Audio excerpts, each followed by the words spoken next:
ada 5 ya, artinya makna dari salib itu ya, untuk membuktikan kuasa kemuliaan Tuhan, kasih Tuhan dan jalan keselamatan ya, dan juga yang namanya lambang kasih ya. Jadi nanti saya jelaskan dengan pakai dalil ya yang lengkap ya, karena ini waktu masih udah sangat sedikit ya. Jadi pertanyaannya sekarang Bang Zuma ya, dari mana rujukan Bang Zuma itu mengatakan ya bahwa Yesus ini tidak benar ya, tidak benar bahwa kematiannya di atas kayu salib itu ya bukan untuk penebusan dosa. Ayatnya dari mana? Silakan nanti Bang Zuma. Ya, baik. Mungkin untuk waktunya kita akhiri supaya bisa lebih fokus menunjukkan data ya di tiap-tiap narasumber. Silakan Bang Zuma. Saya ditanya di mana? Di dalam kitabnya orang Yahudi Imamat 1 nomor 2. Katakanlah kepada orang Israel, apabila mereka hendak mempersembahkan kurban penebus dosa, maka hendaklah mereka mempersembahkan domba, kambing, sampai lembu. Tak ada manusia di situ. Itu kata Elohim. Bagaimana dengan kata Yesus? Kata Yesus di dalam Matius 8 nomor 4. Perlihatkanlah dirimu kepada imam. Berikanlah persembahan yang diperintahkan oleh Nabi Musa kepadamu. Apa yang diperintahkan Nabi Musa? Hewan kurban, binatang ternak. Itu jawabannya. Jadi dalil yang Anda minta saya sudah sajikan. Terkait dengan Yesaya 53, itu adalah konsep yang dibangun oleh orang Kristen. Tapi sebelum sampai ke Yesaya 53, itu kan cuma mencocokkan nubuat. Seakan-akan itu sudah dinubuatkan. Kalau ada dinubuatkan, ini pasti ada dalilnya. Tapi yang terjadi adalah Kristen merubah hukum Tuhan yang ada bahwa salib itu adalah hukuman bagi orang yang dikutuk. Itu hukuman Tuhan. Tapi Kristen datang merubah bahwasanya salib itu adalah berkat kasih dan seterusnya. Sekali lagi saya katakan, Kristen datang membawa hukum yang merubah hukum Tuhan. Salib bagi Tuhan adalah kutuk bagi orang yang melakukan dosa yang sepadan dengan hukuman mati. Ulangan 21 nomor 22 23 saya baca, apabila engkau menghukum orang yang melakukan dosa yang sepadan dengan hukuman mati, jangan kau biarkan mayatnya semalam-malaman di atas salib. Sebab orang yang dikutuk oleh Elohim, jangan kau biarkan mayatnya menyentuh tanah yang diwariskan Tuhan kepadamu.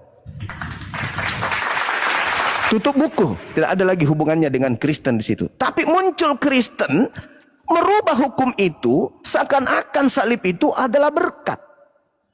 Pasti dalilnya dari Paulus.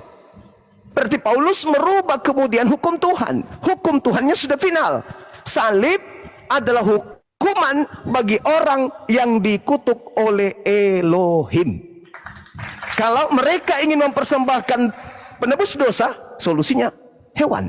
Tak ada manusia. Bahkan kalau Imamat 18:21, jangan kau persembahkan anak manusia kepada dewa Molok. Nah, ada enggak itu? Berarti enggak terjawab. Pertanyaan saya enggak terjawab. Adakah kemudian Elohim menginginkan penebusan dosa itu terjadi dengan menggunakan manusia? Kalau dewa Molok ada. Tapi kalau Elohim, adakah dia minta darah manusia untuk kemudian menebus dosa? Darah manusia menebus dosa itu tidak ada di dalam pengajaran agama samawi. Yang ada hanya di agama Kristen. Timer. Gitu ya. Silakan. Enggak pakai timer lagi, TikTokan aja langsung, Bang Zuma. TikTokan aja di Bang. Iya. Oh iya. Ya mungkin pertanyaan saya ulang kembali. Tolong tunjukkan apakah ada dalam kitabnya orang Yahudi, Elohim Tuhannya Yahudi menginginkan penebusan dosa dengan menggunakan manusia. Silakan. Iya. Oke. Ini santai kita ya, karena kita pakai dalil ya, pakai data kita ya. Iya. Pertama-tama saya menjawab dulu pertanyaan Bang Zuma ketika Bang Zuma menanyakan di mana di dalam kitab Yahudi ya bahwa manusia itu ya dijadikan sebagai persembahan untuk penebusan dosa ya. Itu di kitab Yesaya pasal 53 itu mulai dari ayat 6 itu sudah tertulis di situ, ya, Sang Mesias yang menderita itu. Jadi Sang Mesias ini di mana dia menderita, di mana dia mati, itu di atas kayu salib. Ya, walaupun memang saya akui kalau di Yesaya 53 ya dari ayat 1 sampai dengan 10 itu ya tidak ada kata salib di sana, tetapi hanya menceritakan bagaimana penderitaan yang ia alami. Ya, tetapi bagi kami orang Kristen ya, semua nubuatan itu sudah tergenapi di dalam diri Yesus ketika dia di atas kayu salib. Ya, penderitaannya di sana. Ya, jadi itulah salah satu ayatnya yang saya pegang bahwa benar-benar ya Yesus ini ya bahwa kematiannya di atas kayu salib itu untuk penebusan dosa, dan juga ya kata Yesus sendiri ya di Matius pasal 17 ayat 22 ya dan 23 ya saya baca ya Matius 17 ayat 22 dan 23 ya. Pada waktu Yesus dan murid-muridnya bersama-sama di Galilea saya ulangi, pada waktu Yesus dan murid-muridnya bersama-sama di Galilea, ia berkata kepada mereka, Anak Manusia akan diserahkan ke dalam tangan manusia, dan mereka akan membunuh dia, dan pada hari ketiga ia akan dibangkitkan. Ya, maka hati murid-muridnya itu pun sangat sedih sekali.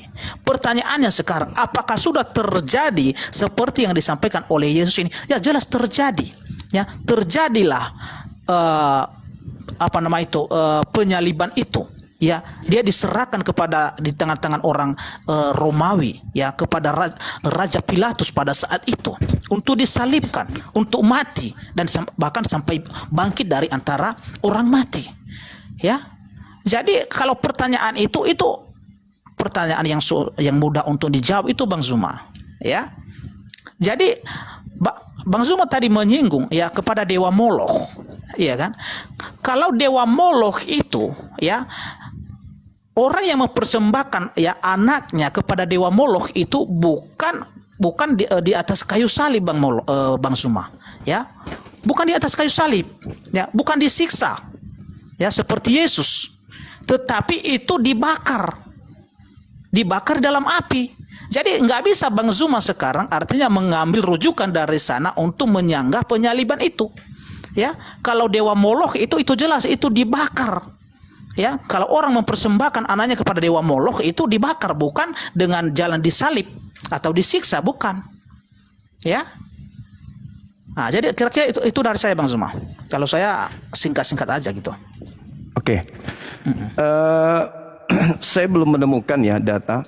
Kalau Yesaya 53 itu semua yang ada di Yesaya 53 itu adalah penglihatan Yesaya bin Amos dalam masa Yehuda, raja-raja Yehuda, Hizkia, kemudian Ahaz, Yotam dan Usia.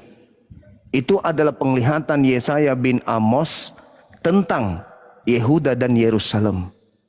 Pada masa Ahaz, pada masa Usia, pada masa Yotam, pada masa kemudian Raja Ahaz. Jadi tidak ada hubungannya dengan Yesus. Itu yang pertama.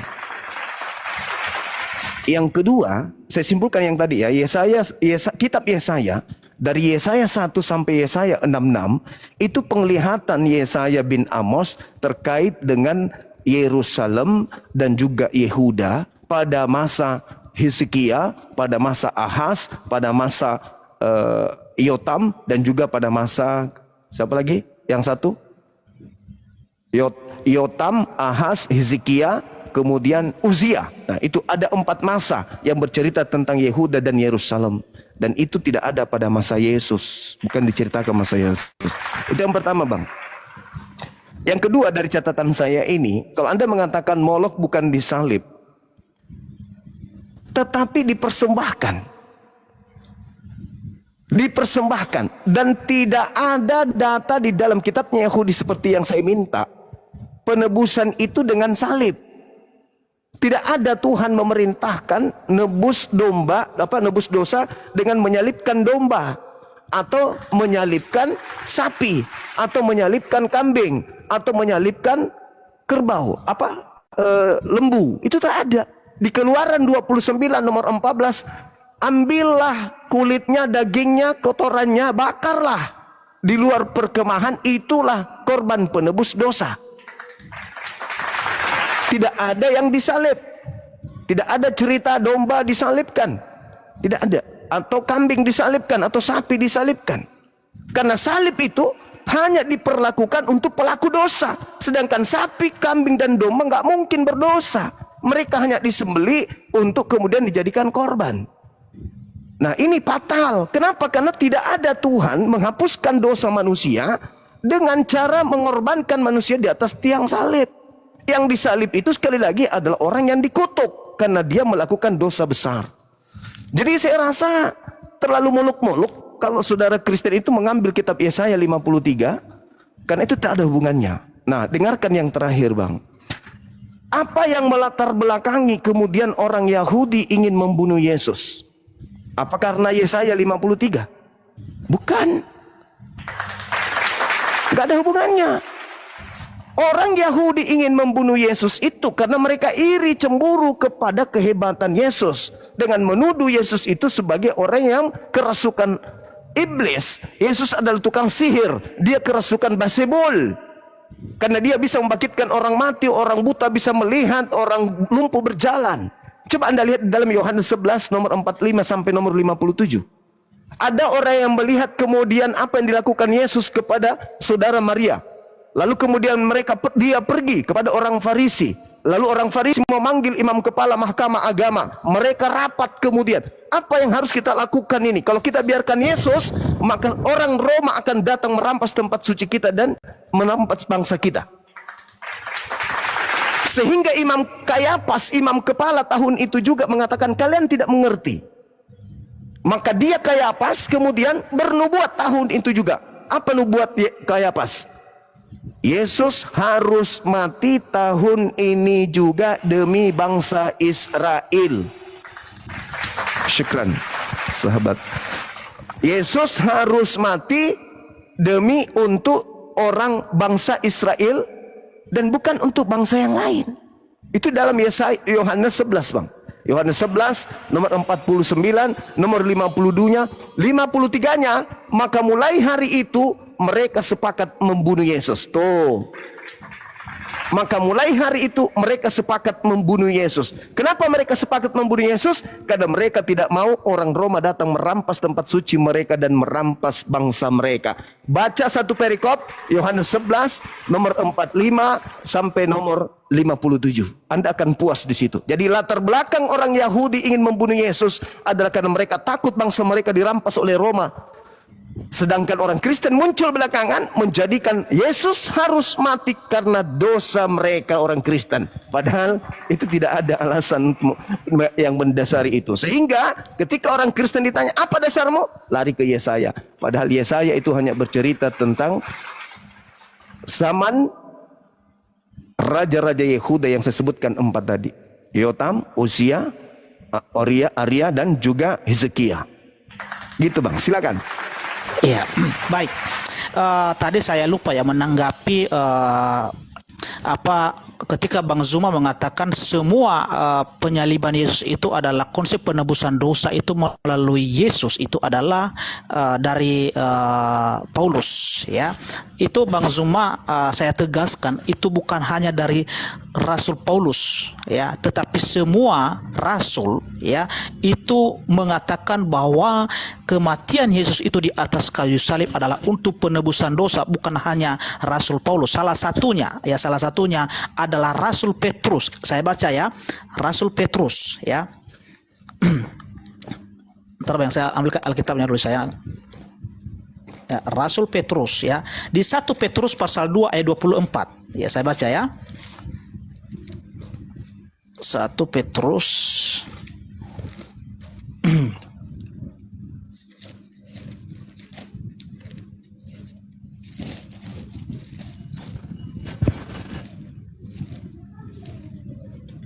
Satu Petrus pasal 2 ayat 24, ya. Ini ya, karena Bang Zuma tadi mengatakan bahwa semua, ya,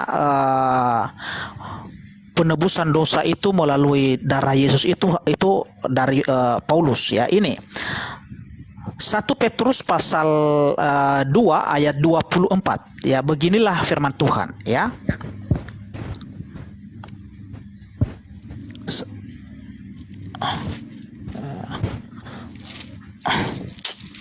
Ya, angin ini bentar ya, sabar ya. Syukran. Ayat 20 ya. Sahabat Rosni, Masya Allah. 1 Petrus pasal 24. Iya, ini ya. Ia sendiri telah memikul dosa kita di dalam tubuhnya di kayu salib, supaya kita yang telah mati terhadap dosa hidup untuk kebenaran. Oleh bilur-bilurnya kamu telah sembuh. Ya, jadi pernyataan Bang Zuma tadi mengatakan bahwa itu semua dari Rasul Paulus itu batal ya melalui ayat ini, karena bukan hanya Rasul Paulus tetapi Petrus juga yang mengatakan di sini ya. Oke, Bang Zuma tadi mengatakan bahwa kematian Yesus itu yang dia tebus itu paling orang Israel doang, ya kan? Itu tidak berlaku bagi bangsa-bangsa lain. Ya, tetapi Bang Zuma ya, kalau kita baca di Matius 26 ayat 27 ya sampai 28 itu dijelaskan di sana. Ya, sesudah itu ia mengambil cawan, mengucap syukur, lalu memberikannya kepada mereka dan berkata, minumlah kamu semua dari cawan ini, ya, sebab inilah darahku, darah perjanjian yang ditumpahkan bagi banyak orang untuk pengampunan dosa. Ya, jadi diulangi lagi itu Yesus sebelum dia naik ke surga ya, di Matius 28 ayat 18 sampai 20. Ya, kepadaku telah diberikan segala kuasa di surga dan di bumi. Ya, pergilah, jadikanlah semua bangsa muridku, baptislah mereka dalam nama Bapa, Putra dan Roh Kudus. Ya, dan ingatlah, aku akan menyertai kamu sampai kepada akhir zaman. Ya, jadi bukan hanya kepada orang Israel Bang Zuma, ya, bagi bangsa-bangsa lain. Ya, dan itu sudah tergenapi semua. Ya, makanya kami orang Kristen ini 100% percaya bahwa kematian Yesus di atas kayu salib itu adalah penebusan bagi semua orang yang percaya kepadanya. Ya, makanya itu dikatakan di Yohanes berapa itu ya? Bentar. Ya. Yohanes 1 ya, Yohanes 1 ayat 29 ya. Ini Yohanes yang berbicara di sini ya. Yohanes 1 ayat 29 saya bacakan ya. Ya, Yohanes 1 ayat 29. Nah, ini Yohanes ini berkaitan tadi ketika Bang Zuma mengatakan bahwa tidak ada di hukum Israel itu untuk mempersembahkan manusia ya sebagai penebus dosa. Tapi ingat Bang Zuma ya, Yohanes Pembaptis anak Zakaria di sini itu adalah orang Israel, orang Yahudi. Ya, dan dia sendiri yang bersaksi di sini. Kita baca di Yohanes pasal 1 ini ayat 29. Ya. Oke. Ini Yohanes pasal 1 ayat 29. Pada keesokan harinya Yohanes melihat Yesus datang kepadanya dan ia berkata, lihatlah anak domba Allah yang menghapus dosa dunia. Ya, jelas di sini ya, artinya bukan hanya dari Yesus saja ya, dari Yohanes pun orang Yahudi yang diakui sebagai nabi, dia mengatakan hal ini. Ini sebelum kematian Yesus di atas kayu salib. Ya. Itu kira-kira Bang Zuma, silakan. Oke, baik. Saya tanggapi dari gimana? Iya Bang Zuma, izin Pak Depi minum dulu. Ya gitu, supaya tidak terlalu tegang Pak. Silakan Guru. Ya, jadi saya tanggapi dari yang di belakang ya. Ketika saudara mengatakan Yohanes itu adalah anak dari Zakaria. Itu betul. Tapi yang menulis kitab saudara itu bukan Yohanes anak Zakaria. Coba Anda baca di dalam Yohanes 21 nomor 24 sampai 25. Di situ jelas dikatakan bahwa penulis kitab Yohanes itu bukanlah Yohanes. Itu dulu. Artinya, kalau itu yang kita ingin bahas, validasi tentang kitab Yohanes ini sendiri tidak ada dari Yesus. Maka saya katakan bercampur aduknya informasi di dalam, karena kitab Anda itu adalah karya ilmiah. Nah, kembali kepada tema kita yang tadi. Ketika Anda berbicara mengenai Petrus, Yesus sudah berpesan kepada ke-12 muridnya di dalam Matius 10 nomor 5 nomor 6. Yesus berpesan kepada ke-12 muridnya agar jangan ke bangsa lain. Kalau ada murid Yesus menulis surat untuk bangsa lain, berarti ada dua hal. Yang pertama, murid itu sudah berkhianat atau itu bukan murid Yesus. Karena kalau kita lihat di dalam Kisah Para Rasul 2, Kisah Para Rasul 2, di sana Petrus justru memberikan indikasi yang sangat kuat bahwasanya yang disalib dan yang dibunuh itu bukan gurunya Yesus. Coba Anda lihat dalam Kisah Para Rasul 2 di khutbah Petrus. Kisah Para Rasul 2 nomor 31, 32, 33, 34, 35. Anda baca di sana. Apa yang diterangkan kemudian di sana? Jelas di situ dia mengatakan bahwasanya Yesus tidak mengalami kematian. Dan dia ditinggikan kemudian oleh tangan kanan Elohim. Bukan ditinggikan oleh manusia. Kalau Yesus mengatakan anak manusia akan disalibkan, ditinggikan oleh siapa? Oleh manusia sendiri. Siapa manusia itu? Orang Romawi, tentara Roma. Tapi ketika Petrus berkhutbah, dia mengatakan bahwa tuannya Daud itu tidak ditinggalkan di dalam alam kubur dan jasadnya tidak mengalami maut dan dia ditinggikan kemudian oleh tangan kanan Elohim. Coba Anda baca Kisah Para Rasul 2 nomor 31, 32, 33. Tiga-tiganya jelas dikatakan bahwa Yesus tidak mengalami kematian. Diangkat langsung kemudian, Bang Ferry, syukran. Diangkat langsung kemudian oleh tangan kanan Elohim sesuai dengan apa yang dinubuatkan oleh iblis di dalam Matius 4 ketika dia dicobai. Ketika dia mencobai Yesus. Yesus, jika engkau adalah anak Elohim, anak Allah, anak Tuhan, maka jatuhkan dirimu ke bawah. Sebab Elohim akan mengutus tangan kanannya untuk menatang engkau di tangannya agar kakimu tidak terantuk kepada batu. Itu nubuatan yang tertulis dalam Mazmur 91 untuk Yesus. Ketika Yesus kemudian terancam, maka dia ditinggikan oleh tangan kanan Elohim sesuai dengan khutbah Petrus dalam Kisah Para Rasul 2. Jadi Yesus itu tidak mengalami kematian. Ya, kalau Yesus tidak mengalami kematian, saudara, maka yang keluar dari kubur itu bukan Yesus lagi. Yang datang kemudian untuk Thomas cucuk lambungnya itu bukan Yesus lagi, tetapi oknum yang menggantikan beliau. Itu jelas itu. Nah, ada satu hal yang menarik. Yang pertama, Anda dengan saya tidak bisa menemukan adanya indikasi kuat di dalam kitabnya Yahudi bahwa oknum yang dikutuk Tuhan di atas salib itu adalah oknum penebus dosa. Kita tidak bisa menemukan data itu. Sama sekali nggak ada kita temukan. Anda maupun saya. Karena memang nggak ada. Kecuali cuma mengambil Yesaya 53. Tapi Yesaya 53 itu pun tertolak demi ilmu. Kenapa? Di situ ada imam kepala, orang Farisi, mahkamah agama, ahli Taurat berkumpul. Apa yang harus kita lakukan? Karena Yesus semakin banyak pengaruhnya. Kalau kita biarkan, maka orang Roma akan datang merampas tempat suci kita dan bangsa kita. Andai saja Yesaya 53 itu ada nubuatannya, andai saja ada nubuatan nebus dosa pakai darah Yesus, maka Imam Kayafas tidak akan bernubuat. Dia hanya akan mengatakan, ada kok Yesaya 53, ada kok Yesaya 7, ada kok kitab Daniel yang sudah menubuatkan, ada kok Mazmur 22 yang sudah menubuatkan dia harus mati. Maka Yesus pun sebagai orang yang turun diutus untuk mati, sama akan menyadari itu. Maka kompak mereka, satu ingin membunuh, satu ingin dibunuh. Tidak ada pertentangan. Tapi faktanya, di dalam Yohanes 8 ketika Yesus ingin dibunuh, apa kata mereka? Iblislah yang menjadi bapakmu, dan kamu mau melakukan keinginan-keinginan bapakmu. Orang yang ingin membunuh Yesus malah disebut sebagai anak iblis. Dan Kayafas sebagai imam kepala itu ahli Yesaya, ahli kitab Daniel, ahli kitab Mazmur. Kenapa dia harus bernubuat baru? Kenapa tidak mengambil nubuat yang lain yang sudah ada?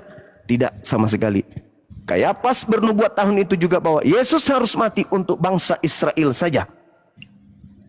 Itu dalil, Bang. Anda baca di dalam Yohanes 11 nomor 51. Baca. Makanya di Yohanes 11 nomor 53 dikatakan bahwa mulai hari itu mereka sepakat membunuh Yesus. Nomor 54-nya, Yesus lari kemudian menghindar sampai ke padang gurun Efraim. Di sana tinggal bersama dengan murid-muridnya. Menghindari, tidak mau lagi muncul di tengah-tengah orang Yahudi. Nomor 55, orang Yahudi kemudian membuat sayembara. Siapa yang bisa menemukan Yesus akan diberi hadiah. Itu cerita di TKP, Bang. Itu cerita di TKP. Pudar semua cerita itu. Muncul Kristen membuat yang hilang. Yang muncul kemudian apa? Penebusan dosa. Mati karena dikutuk. Mati karena menebus kutuk dosa dan seterusnya. Itu cerita yang disetting belakangan demi untuk melancarkan aksi Kristus palsu yang datang setelah Yesus. Ingat saudara, Yesus mengatakan kepada muridnya, waspadalah kepada penyesat yang datang kepadamu dengan memakai namaku dan berkata, akulah Kristus. Dia akan menyesatkan banyak orang. Kalau yang disesatkan ini hanya Yerusalem, kalau Anda membaca Yehezkiel 5 nomor 12, orang Israel itu sisa berapa? Sisa sepertiga saja dari komunitas mereka yang hidup. Itu tahun 600 sebelum Masehi. Bagaimana tahun 1 Masehi? Ya, 1 Masehi. Berapa jumlah mereka? Tinggal sedikit. Sementara nubuatan Yesus, dia akan menyesatkan banyak orang. Nah, sekarang siapa orang banyak ini yang disesatkan oleh Kristus tersebut? Penyesatnya mengaku Kristus. Matius 24, nomor 4, nomor 5. Waspadalah kepada penyesat yang datang kepadamu dengan memakai namaku dan berkata, akulah Kristus. Apa hubungannya dengan penyaliban? Baca Matius 24, nomor 24. Kristus palsu. Dan nabi-nabi palsu. Jadi ada dua nih. Level tertinggi adalah Kristus. Kristus ini mengutus nabi. Ada Kristus palsu, ada nabi palsu. Akan datang dan akan melakukan banyak mujizat. Sekiranya mungkin menyesatkan banyak orang. Dan menyesatkan orang-orang pilihan juga. Nah itu hubungannya dengan penyaliban. Ketika penyaliban ini terjadi, keluar orang dari kubur hari ketiga. Orang ini datang menemui Paulus. Paulus kemudian menjadi ras utusan. Dia menerima kemudian firman dari Kristus. 13 buku. Lahirlah agama Kristen. Itulah orang banyak yang disesatkan oleh Kristus palsu.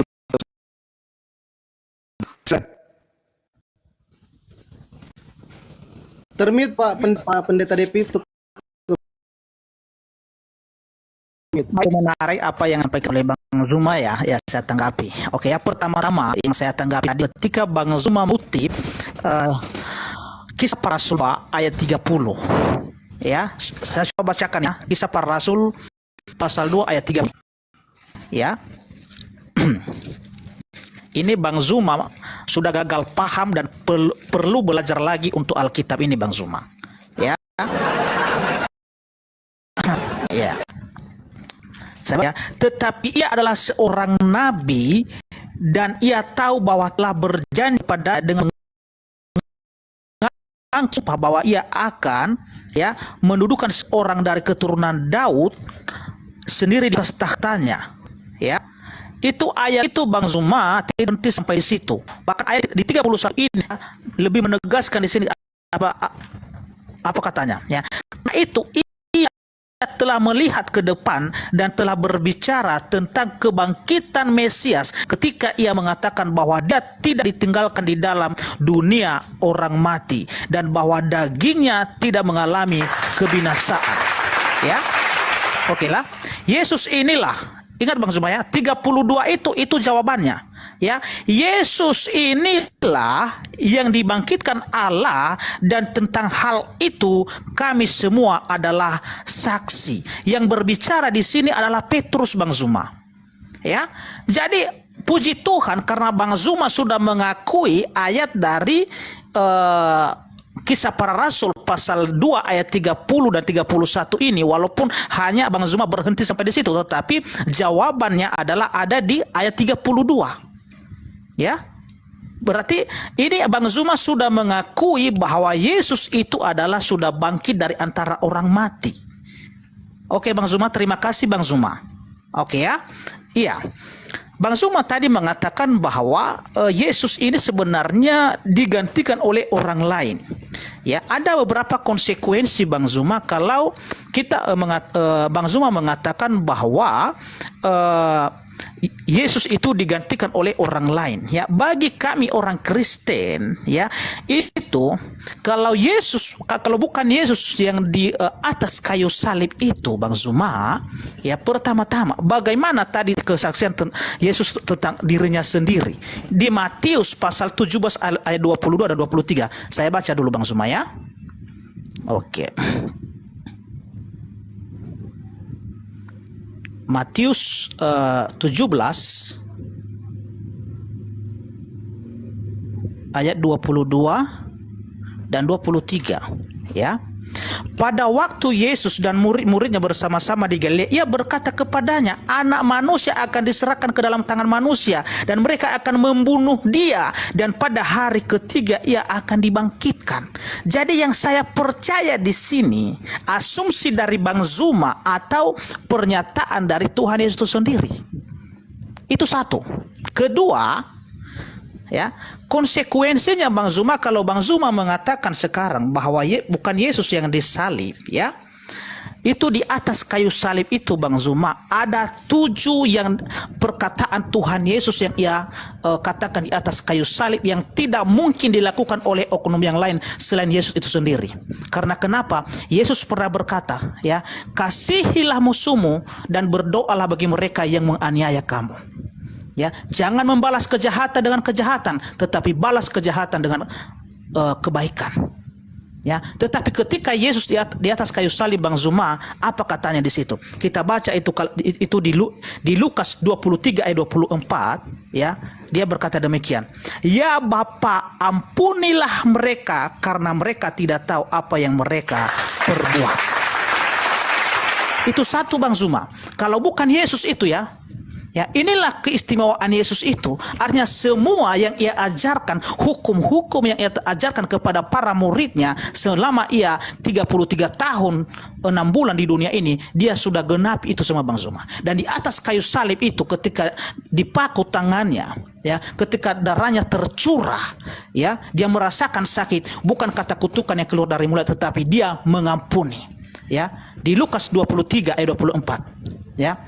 Ya Bapa, ampunilah mereka. Kedua, ya, kalau bukan Yesus yang di atas kayu salib itu, ada orang yang disalibkan di sebelah kanannya, ya, dan ketika di sebelah kanannya ini kita baca, ya, itu di Lukas 23 ayat 43. Kita baca, ya.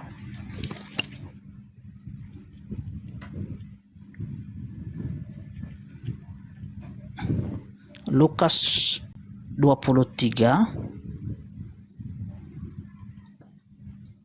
ya.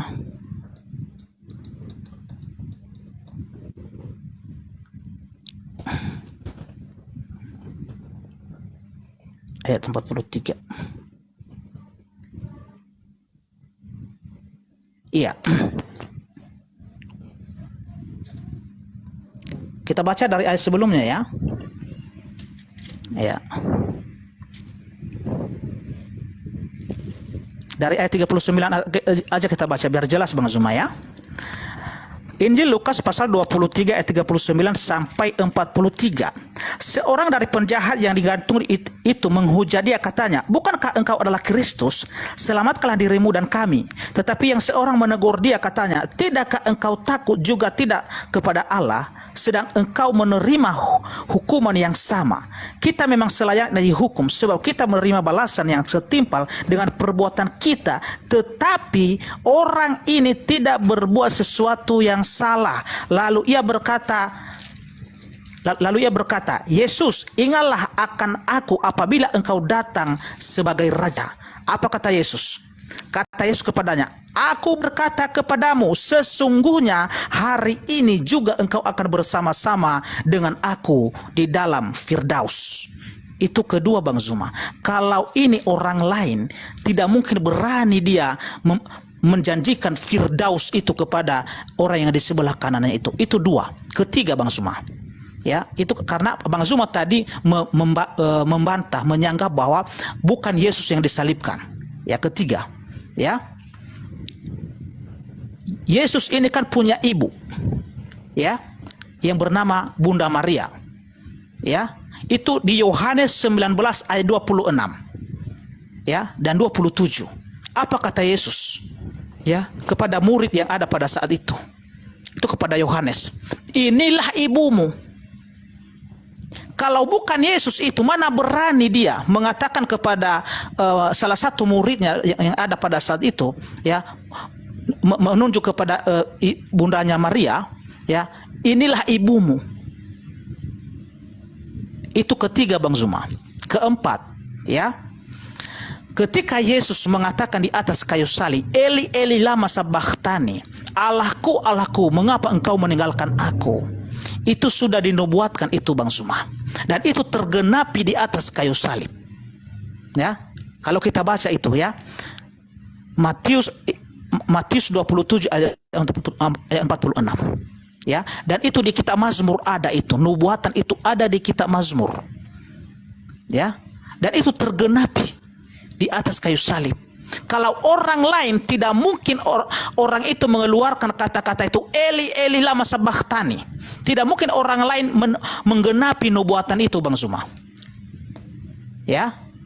Kelima, ya, Yohanes 19 ayat 22, ketika dia mengatakan aku haus, dan itu adalah ada di nubuatan itu, Bang Zuma. Ya.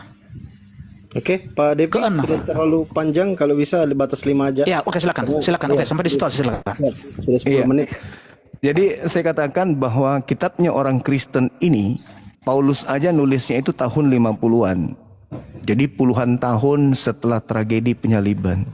Dan kitab mereka ini bukan ditulis untuk orang-orang Yahudi yang ada di Yerusalem, bukan. Jadi dicocok-cocokkan. Ingat, sekali lagi saya katakan, kitabnya orang Yahudi dalam Septuaginta yang diterjemahkan abad ketiga sebelum Masehi, itu diterjemahkan kemudian atas instruksi Kaisar Ptolemy II kepada 72 rabi-rabi. Diterjemahkan untuk mereka yang hidup sebagai orang Roma. Kalaupun ada orang Ibrani, orang Yahudi, mereka sudah asing dengan bahasa Ibrani itu. Jadi dicocokkan.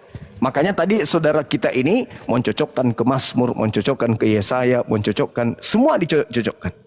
Itu muncul belakangan, Bang. Penulis Bible tidak hadir pada saat penyaliban. Dan ingat, kita belum selesai di situ. Penyaliban itu apa? Kutuk atau berkat? Mungkin Yesus Anda yang disalib, tapi merubah kutuk? Enggak merubah kutuk. Penyaliban itu tetap aja kutuk. Anda mau mengatakan itu Yesus, semakin nyata kalau Yesus itu adalah makhluk yang dikutuk oleh Tuhan yang kemudian Anda sembah. Sedangkan pola dalam agama Yahudi, nebus dosa ya hewan, bukan manusia. Semakin Anda memperkuat alibi Anda bahwa itu adalah Yesus, semakin nyata bagi kami bahwa Kristen adalah penyembah manusia yang dikutuk oleh Tuhannya Yahudi. Tidak ada pola di dalam agama Yahudi nebus dosa pakai manusia, apalagi manusia yang dikutuk. Dan satu hal, jangan Anda katakan saya harus belajar Bible. Saudara yang harus banyak belajar Bible. Kembali ke dalam Kisah Para Rasul 2 nomor 30, 31, 32, 33, 34, 35, 36, 37, 38, 39 endingnya. Anda baca 39-nya.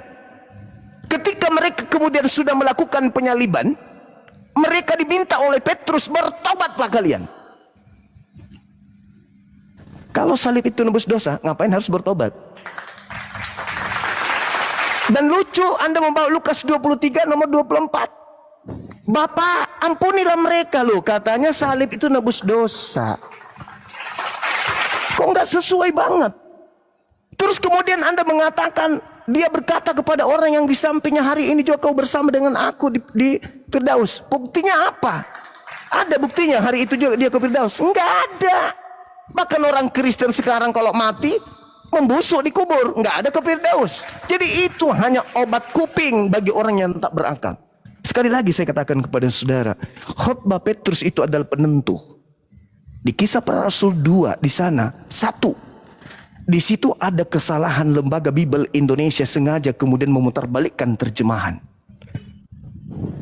Data yang ada di Kisah Para Rasul itu bukan membangkitkan Mesias atau kebangkitan Mesias. Anestemi itu artinya dinaikkan, saudara.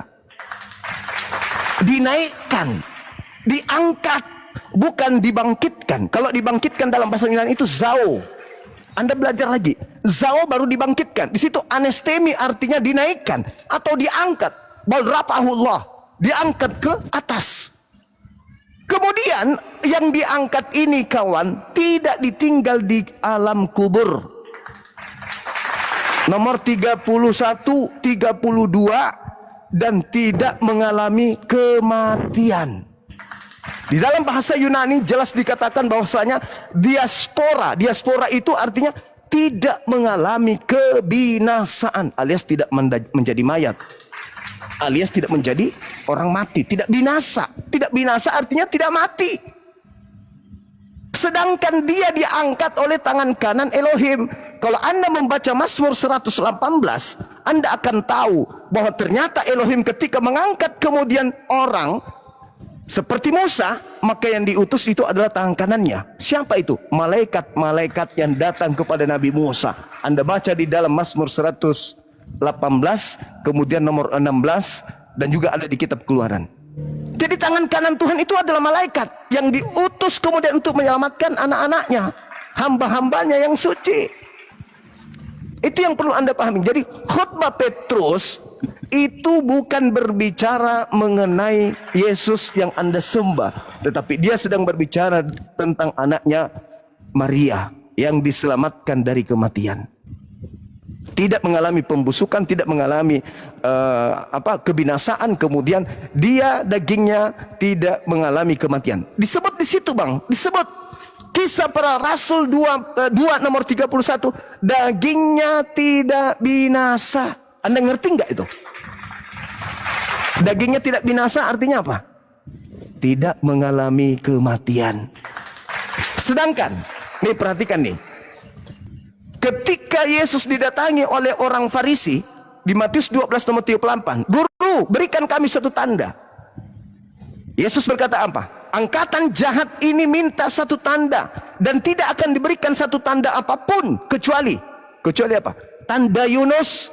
Sebab Yunus 3 hari 3 malam dalam perut ikan, demikian juga anak manusia 3 hari 3 malam dalam perut bumi." Berarti kalau 3 hari 3 malam dalam perut ikan, hari ketiga keluar dari perut ikan.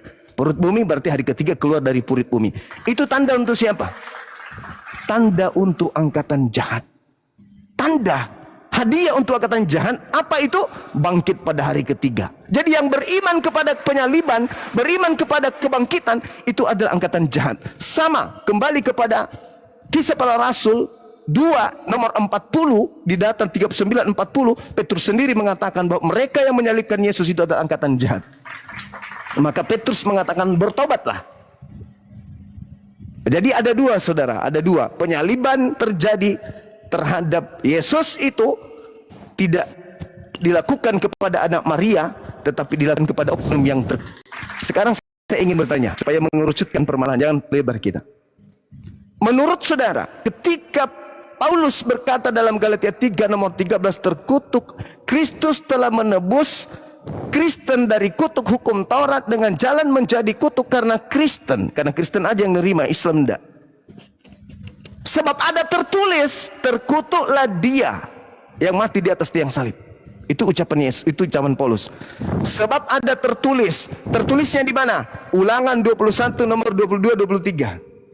Di situ dikatakan oleh Elohim, jika engkau menghukum orang yang sepadan dengan hukuman mati, melakukan dosa yang sepadan dengan hukuman mati. Jika ada orang yang melakukan dosa yang sepadan dengan hukuman mati, lalu engkau hukum dia, jangan kau biarkan mayatnya semalam-malaman di atas tiang salib, tapi kuburkanlah. Sebab orang yang dikutuk oleh Elohim tidak boleh menyentuh tanah yang diwariskan Elohimmu kepadamu.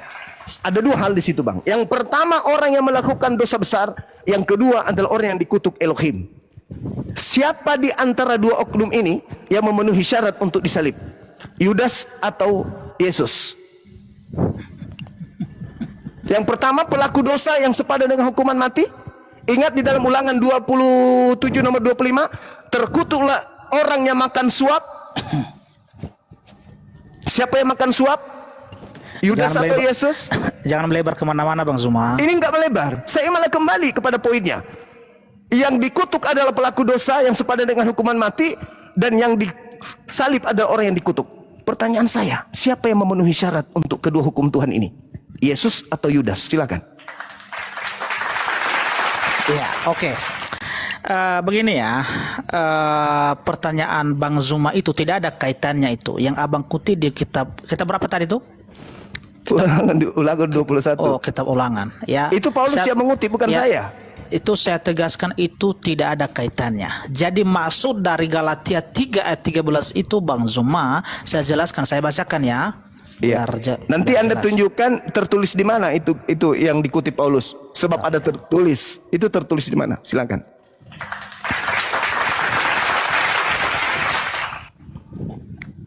Galatia 3 ayat 13. Oke. Ya, santai-santai aja Pak Pendeta ya, jangan terlalu tegang ya. Iya, oke. Ya. Kristus telah mati, Kristus telah menebus kita dari kutuk hukum Taurat dan jalan menjadi kutuk karena kita, sebab ada tertulis, terkutuklah orang yang digantung pada kayu salib.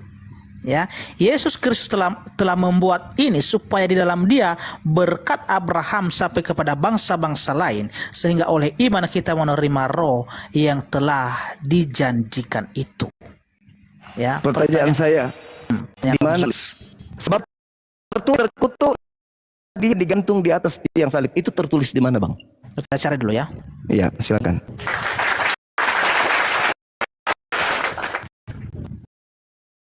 Teman-teman sambil di tap-tap layar saat kita kuat ini menambah seru ini. Lanjut tap-tap teman-teman. IDE lalena Bapak, mana saya itu pemotong kuku. Sorry Gang, ku lupa tutup ki.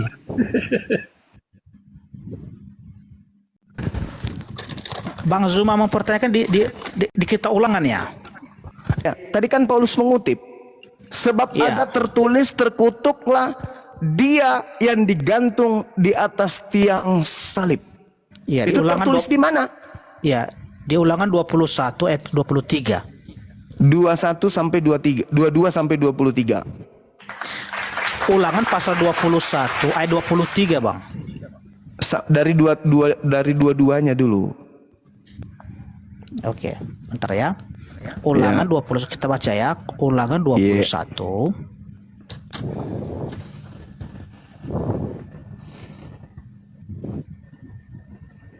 Ayat 22. Oke. Iya.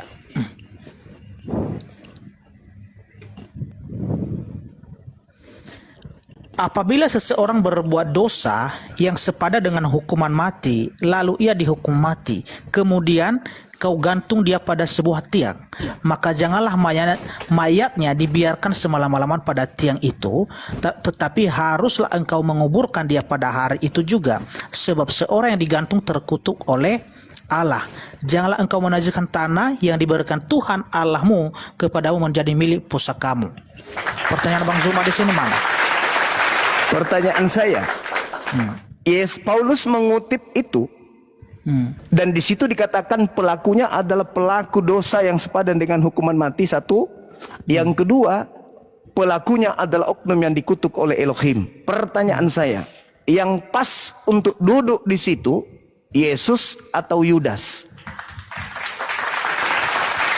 Berdasarkan ya, dijatuhkan hukuman mati atau penyaliban kepada Yesus adalah itu ketika dia mengaku sebagai Sang Mesias, anak Allah yang hidup, Bang. Ya, jadi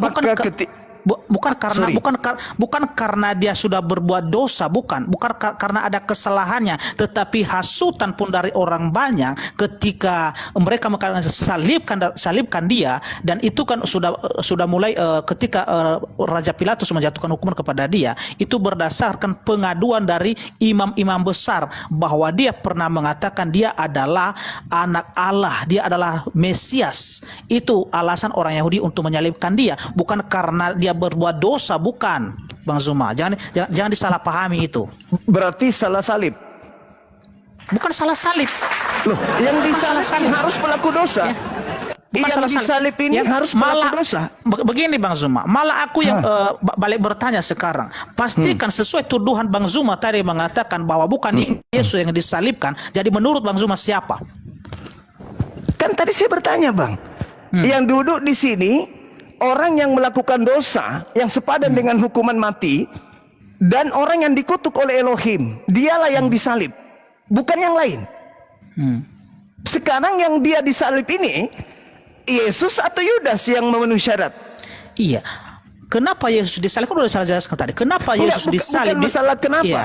Saya hanya berbicara tentang yang Nggak memenuhi bisa syarat. karena ketika berarti- ketika Rasul Paulus mengutip Ulangan 21 ayat 23 ini, ya, karena kenapa? Karena Yesus telah dijatuhkan hukuman mati dengan disalib. Makanya Berarti dia mengutip berarti ini. salah- Jadi berarti salah jadi sasaran. seolah-olah makanya di situ seolah-olah Yesus itu adalah seorang yang terkutuk, padahal bukan dia yang terkutuk, Kenapa tetapi yang harus terkutuk Yesus? itu adalah Kenapa harus seharusnya Yesus? kita manusia yang berdosa ini. Kenapa harus Yesus kalau tidak memenuhi syarat? Kan syaratnya Ya. pelaku dosa yang sepadan dengan hukuman mati. Yang kedua, orang yang dikutuk Elohim. Kenapa Ya. Yesus? Yesus, Kenapa harus Yesus? Yesus ini kan menggenapi nubuatan, Bang. Larinya ke situ. Menggenapi nubuatan, ya, menggenapi nubuatan dari Yesaya 53 tadi, Saudara, ya, di- menggenapi ya Yohanes 3 ayat 16 itu. Ya, Yohanes 3 menggenapi, justru dikasihi. bentar dulu, ya, menggenapi ya Yohanes 1 ayat 14. Itu dia. Yohanes 1:14 Ya. menjadi daging. Ya. Apa masalahnya? Iya.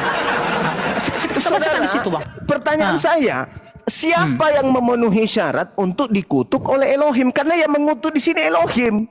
Yang mengutuk Ya. di sini Elohim. Siapa Di yang sini, memenuhi ya. syarat? Sabar. Ya, yang Siapa menanggung- yang memenuhi syarat untuk dikutuk oleh Elohim? Yudas Ya. atau Yesus? Coba Kalau izin- Yesus di situ, Bang, ya. Kalau Yesus di situ, ya. Ya, saya tengahin. Kalau Yesus kalau Yudas di situ, memang Yudas ini mati tetapi dia menggantung diri.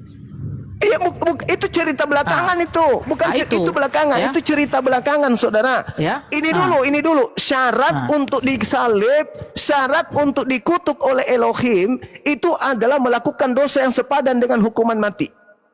Sekarang siapa di antara kedua oknum ini yang memenuhi syarat untuk itu? Iya kan? Di orang Yahudi, ya, dihukum orang Yahudi, ya, yang menghujat Allah itu pantas untuk dihukum mati. Makanya ketika diadukan, ya, dilaporkan, ya, dituduh Yesus ini, ya, menyamakan dirinya dengan Allah, ketika dia mengaku aku adalah raja, aku adalah Mesias, anak Allah yang hidup, ya, di situ Pilatus memutuskan hukuman untuk dia disalibkan, Bang. Menurut saudara, apakah Yesus ini menghujat Elohim? Tidak. Menurut Elohim, apakah Yesus ini menghujat dirinya? Tidak. Lalu kenapa dia dikutuk? Itu kan untuk menggenapi karena itu larinya karena selalu misinya larinya ke ini, ya, karena misinya ini, Bang, datang untuk menebus dosa. Tidak, Iya tidak. kan? Itu maunya Anda, itu cerita Karena- yang muncul. karena Itu yang cerita muncul di mimbar gereja. Kita kembali Iya. kepada poinnya dulu. Bukan di mimbar gereja, Bang. Ini ayat ini, Bang. Ayat Alkitab yang kita salib bahas itu, ini. Salib Iya kan? itu adalah prosesi hukum untuk orang Yahudi, bukan untuk Kristen. Anda yang menobatkan doktrin yang tadi. Sekarang yang memenuhi syarat untuk kemudian disalibkan di situ menurut Elohim, Yudas atau Yesus? Menurut Elohim. Di mana? Menurut Elohim yang memenuhi syarat untuk didudukkan disalib di situ Yesus atau Yudas? Kalau Yudas pada saat itu nggak ada ditemukan kesalahannya, karena kenapa? Dia ini kan berhubungan dengan imam besar untuk mengkhianati Yesus. Menurut Ya. Elohim, itu menurut Kristen, karena ingin orang yang berdosa ini yang selamat, yang tidak berdosa yang tidak selamat. Menurut Elohim, yang memenuhi syarat untuk dihukum terkutuk oleh Elohim itu siapa? Yudas atau Yesus? Menurut Elohim. Tidak ada yang dihukum di situ, Bang. Ada yang dihukum, kawan. Ya. Ada yang dihukum. Sahabat Zeus. Udah berkali-kali Syukran, saya jelaskan tadi. Kan udah aku jelaskan tadi, Bang. Barakallahu Ya, fik. Bang Zuma. Ya. kenapa dijatuhi hukuman mati kepada Yesus? Karena dia mengaku bahwa dia adalah Mesias. Nah, Dia menurut adalah Elohim, anak Allah. menurut Elohim itu dosa besar. Kalau Elohim tidak, karena Yesus itu lalu adalah yang mengutuknya Elohim siapa? itu. Karena Yesus Kenapa adalah dia Elohim itu. Lalu kenapa dia dikutuk? Kalau dia dikutuk, tidak dikutuk dia, tetapi ya dia menanggung kutukan itu. Karena kenapa? Udah aku jelaskan, Pak. Ke situ itu ajaran Kristen. Yesaya 53 dari ayat 6 itu sudah menjelaskan. Ajaran Ya? Kristen, kawan. Yang saya tanya ini ajaran Elohim. Yang dikutuk itu harus memenuhi syarat, yaitu melakukan dosa yang sepadan dengan hukuman mati. Lalu dikutuk oleh Elohim. Yudas atau Yesus yang memenuhi syarat. Salah Yudas apa? Salah Yudas di situ. Kan dia dikutuk. Ulangan Dikutuk, Mat. 27. Ulangan Kenapa 20 dikutuk Yudas? Ulangan 27 nomor 25, terkutuklah dia yang makan suap. Yudas makan suap enggak? Di situ sedangkan Yudas di situ, Bang Zuma, ya, dia dihak orang-orang Farisi, orang-orang imam besar, orang Yahudi. Iya. Mana mungkin sedangkan yang menjatuhkan hukuman mati ini, penyaliban ini adalah imam besar dan melalui raja Pilatus. Kira-kira Elohim rela tidak Yesus yang hambanya yang suci ini dihukum? Ya rela, karena misinya penebusan dosa. Nah, itu dia. Tidak ada karena itu, pengakuan itu, Yesus tadi, itu karena pengakuan Yesus tadi di Matius 17, Saudara. Matius 26 ayat 27, ya kan udah kita baca tadi. Matius itu ditulis tahun 62 loh.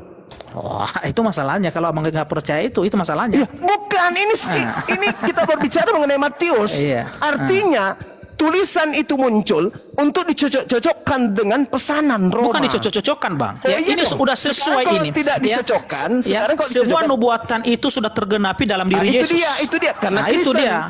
Kalau Anda mengatakan nubuatan itu tergenapi, ini dulu lewati dulu satu ini. Siapa yang memenuhi syarat untuk dikutuk oleh Elohim?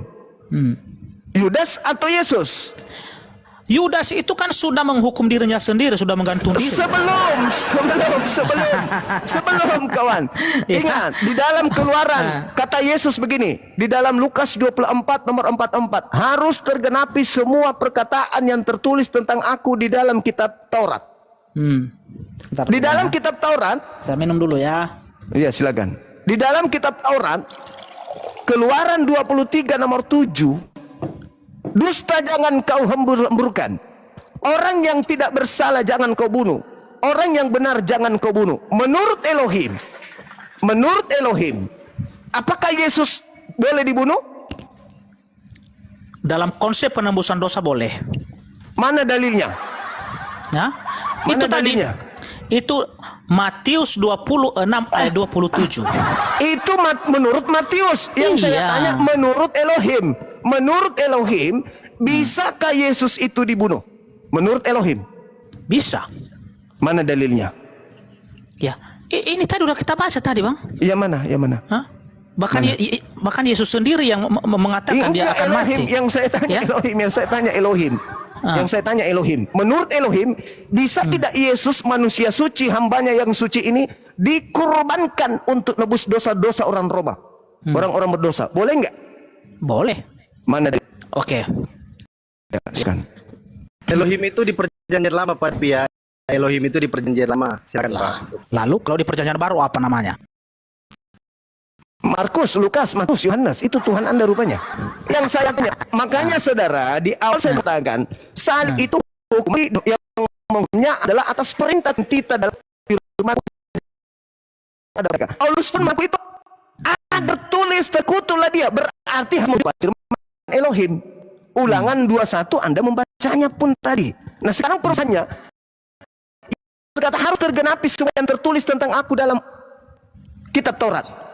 Kitab Taurat Keluaran 23 nomor 7 nomor 8, jangan kau membunuh orang yang benar, jangan kau membunuh orang yang bersalah. Pertanyaan saya, boleh nggak Yesus dibunuh menurut Elohim? Karena konsep penebusan, Bang Zuma, sekali lagi bisa, boleh, sangat bisa. Elohim, menurut Elohim boleh nggak membunuh orang yang benar? Kalau orang yang benar tidak. Yesus orang Tetapi benar. tetapi walaupun Yesus di sini adalah orang yang benar, bahkan dia adalah anak Allah anak Allah yang hidup, tetapi karena dia datang untuk menebus dosa itu, makanya dia harus dibunuh, harus mati di atas kayu Ya, salib. Tuhan mengatakan jangan dibunuh. Kok Anda mengatakan harus dibunuh? Yang mana yang hebat? Itu beda Anda? konteks itu, Bang. Loh, kok beda Itu beda konteks? konteks itu. Yesus mengatakan, Yesus mengatakan. Itu bukan konteks penebusan itu. Yang Abang bahas itu bukan. Ya, Kalau penebusan, saudara. Kalau penebusan. Itu perkara lain itu, Bang. Kalau penebusan, kan tadi saya sudah membacakan Imamat 1 nomor 2. Penebusan itu dengan domba, kambing, sapi, lembu. Bukan manusia.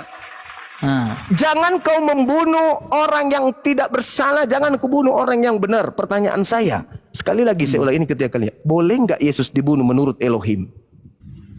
Dalam konsep penebusan dosa boleh.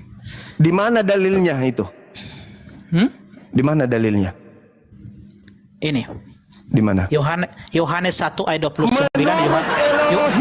Menurut Elohim, bukan menurut Yohanes. Yesus berkata harus tergenapi semua yang tertulis tentang Aku di Taurat, bukan di Yohanes. Di Taurat, Bang. Di mana tertulis boleh membunuh orang yang benar di Taurat? Tunjukkan di saya. Ya kalau nggak ada Pak Depi bilang aja nggak ada, jujur biar cepat. Oke, bentar, saya tunjukkan ya. Jangan juga dipaksa mengaku. Iya, bentar bang, sabar bang. Oke ya. Di dalam karena Bang Zuma tadi menanyakan di perjanjian lama kan? Iya. Yesus yang mengatakan harus tergenapi yang tertulis tentang Aku di dalam Taurat, bukan aku. Yesus. Iya. Kita baca Yesaya 59 ayat 19 sampai 20. Taurat. Bukan di Yesaya, Taurat. Ini kitab kami, Bang. Masa Abang Yesus yang mengatakan saya untuk harus mengutip tergenapi semua yang tertulis tentang Aku di dalam kitab Taurat. Taurat ini menurut Abang apa? Yang 5 kitab ini. Kejadian, Keluaran, kalau kita para nabi, kita para nabi, Yesus tidak mengatakan itu harus tergenapi. Yesus mengutip itu di kitab para nabi ada. Iya, silakan. Ya. Oke. Bentar ya. Iya.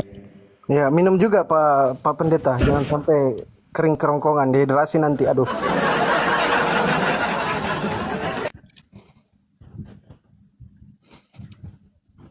Bentar Bang ya. Iya.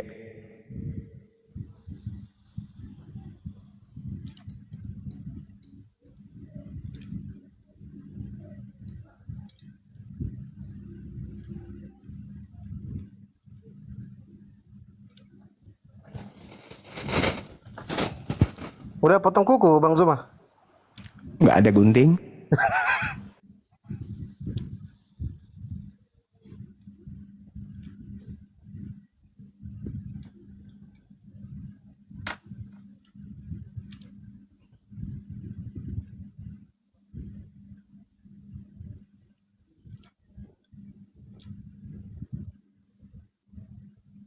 Ya sabar ya teman-teman ya, nggak apa-apa, santai-santai aja kita. Nggak usah terlalu tegang ya diskusinya ya teman-teman yang di bawah ya. Sambil tap-tap layar, yang belum minum kopi dulu. Santai aja kita. Kau itu tahu santai kok, tapi ini lawan tak. Membalas kau. Jangan gitulah. Iya siap. Ya, santai terus. Iya, oke. Ini ya di Lukas 24 ayat 44. Kitab Nabi-Nabi dan kitab Mazmur. Iya. Oke, coba tunjukkan di mana tertulis Yesaya itu adalah nabi. Yesaya itu memang nabi, Yesaya itu. Ada dalil? Itu kan pokok sama kami adalah Yesaya itu adalah nabi. Iya, dalilnya mana dalilnya? Itu nabi itu, Bang. Iya. Dalilnya mana? Paulus yang nabi, dalilnya ada. Kisah Para Rasul 13 nomor 1, Paulus nabi. Yesaya nabi di mana tertulis? Rasul bukan nabi. Dan Kisah Para Rasul 13 ya. Yesus Paulus bukan nabi. Paulus Ada bukan dalilnya. nabi. Nah, inilah anehnya. Yesaya tidak Paulus ada. bukan nabi, itu rasul. Yesaya tidak ada tertulis nabi, Anda katakan nabi. Paulus Enggak. ada tertulis Abang nabi. bilang Anda tadi akui tidak ada nabi. kata Yesus mengatakan bahwa dia ada di kitab para nabi. Sekarang sudah kubuktikan Lukas 24 ayat 44. Gimana? Nah, coba Anda tunjukkan di Yesaya bahwa ada tertulis terkutuklah dia di atas tiang salib. Di mana itu tertulis? Silakan. Di Yesaya berapa? Di Yesaya 1 kah sampai Yesaya 5 6? Itu enggak tertulis, Bang. Kalau di situ Paulus hanya mengatakan ada itu tertulis. menceritakan ya penderitaan yang ia alami. enggak. Ya, Paulus jadi jelas mengatakan, itu sebab jelas ada tergenapi tertulis. dalam diri Yesus. Saudara, jangan Anda lari dari pernyataan Paulus, enggak bagus. Paulus sendiri mengatakan ada tertulis, terkutuklah dia yang digantung di atas tiang salib. Kok lari ke Yesaya? Di Yesaya itu tidak ada tertulis. Masya Allah. Tidak ada tertulis. Di Yesaya itu tidak ada tertulis seperti itu. Yang penting Bang, ya sudah saya buktikan bahwa Yesus pernah mengutip ya bahwa ada di kitab para nabi ya. Para nabi itu adalah termasuk Yesaya, Yeremia, Yehezkiel, Obadja ya dan juga nabi-nabi yang lain. Ya. Iya, sekarang yang Paulus mengatakan ada tertulis, terkutuklah. Terkutuklah. Oke, Dia gini, yang digantung saya atas tiang salib. dari tadi Abang Zuma terus yang bertanya. Saya bertanya sekarang, ya. Oke. Di mana dalilnya? Ini kan yang kita bahas kan kitab saya ini, Bang Zuma. Iya, Ya iya. kan? Di mana dalilnya di dalam Alkitab ini mulai dari Injil Matius sampai Wahyu mengatakan ya bahwa Yesus bukan Yesus yang disalib, karena Bang Zuma tadi sempat menuduh begitu ya kan, bahwa bukan Yesus yang disalib tetapi orang lain. Silakan Bang Zuma, di mana datanya? Matius 24 nomor 24. Oke, kita baca ya. Ya, silakan. Matius 24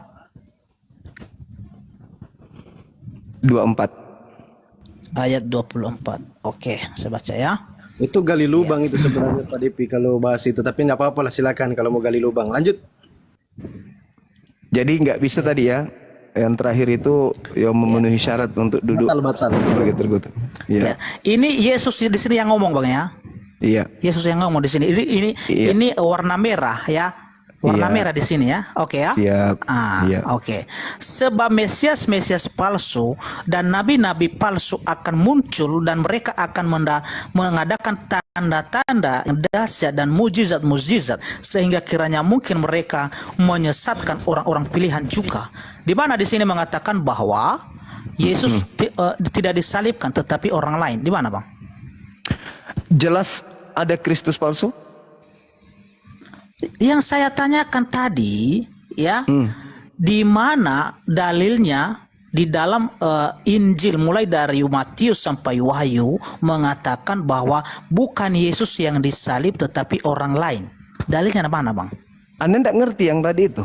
Mesias palsu itu Di siapa? sini nggak ada ini, bahkan Yesus di sini yang berbicara ya Mesias untuk memperingati ya Sebab untuk Mesias memperingati palsu. para muridnya ya. Ini siksaan berat, itu perikopnya, siksaan yang berat dan Mesias palsu. Jadi Yesus menubuatkan ini apa yang terjadi di masa yang akan datang. Ini ayat ini, Bang. Maksud dari ayat ini.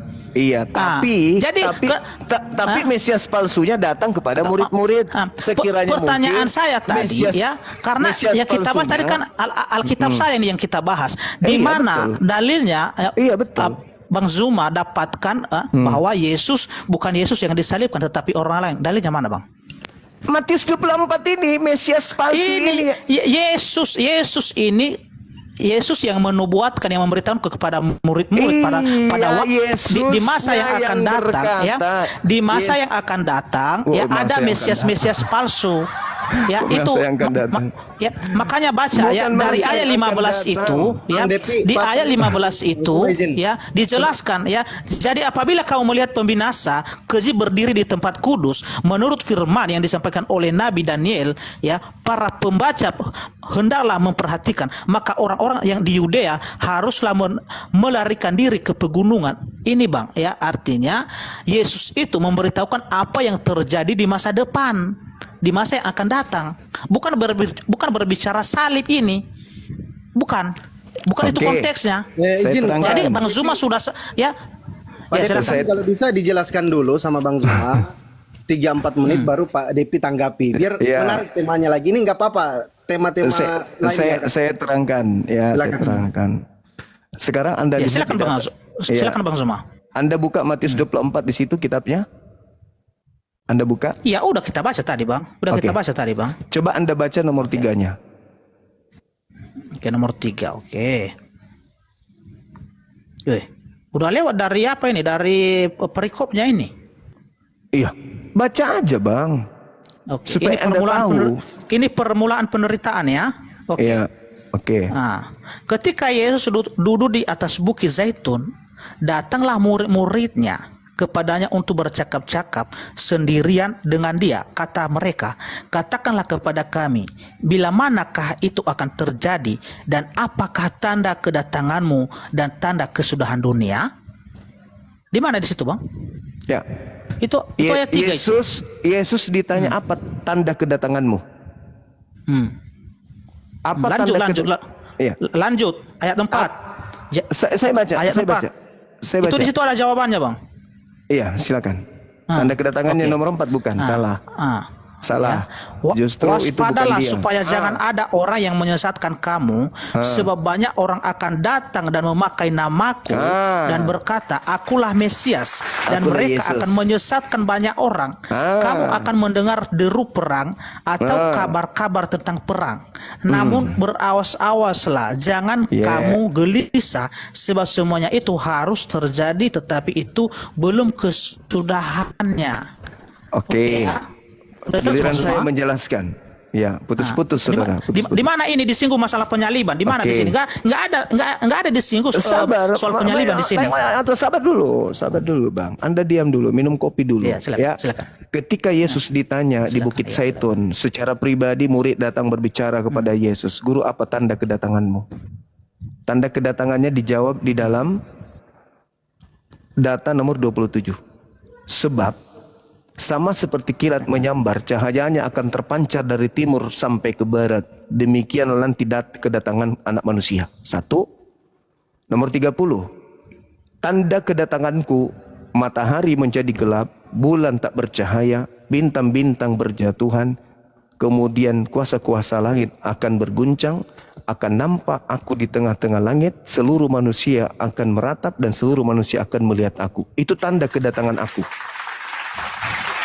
Nomor 23-nya. Jadi apabila ada orang berkata ada Mesias di sini, ada Mesias di sana, jangan kamu percaya. Camkanlah, aku sudah mengatakannya kepadamu terlebih dahulu. Jika ada orang berkata ada Mesias di padang gurun, ada Mesias dalam bilik rahasia, jangan kamu percaya. Itu bukan Yesus. Anda sudah paham sampai sini? Sudah nangkap di sini? Sebab Mesias-Mesias palsu dan nabi-nabi palsu akan datang dan akan melakukan banyak mukjizat, sekiranya mungkin akan menyesatkan banyak orang. Mari kita masuk ke dalam intinya, membuktikan bahwa yang mati di salib itu bukan Yesus. Boleh? Silakan. Oke. Buka sekarang kitab Anda, Markus 14 nomor 50. Oke. Kenapa lari dari sini, Bang? Iya, kan harus Kita selesaikan ini dulu. Mereka ini Bentar dulu, Iya. biar saya tanggapi dulu ini. Biar saya tanggapi dulu. Silakan. Matius Saya ini, simpulkan ya. dulu 10 detik Oke ya. tentang ini. Nanti Di Matius ya, nanti 24, 10 detik. oke. 10 detik. Iya.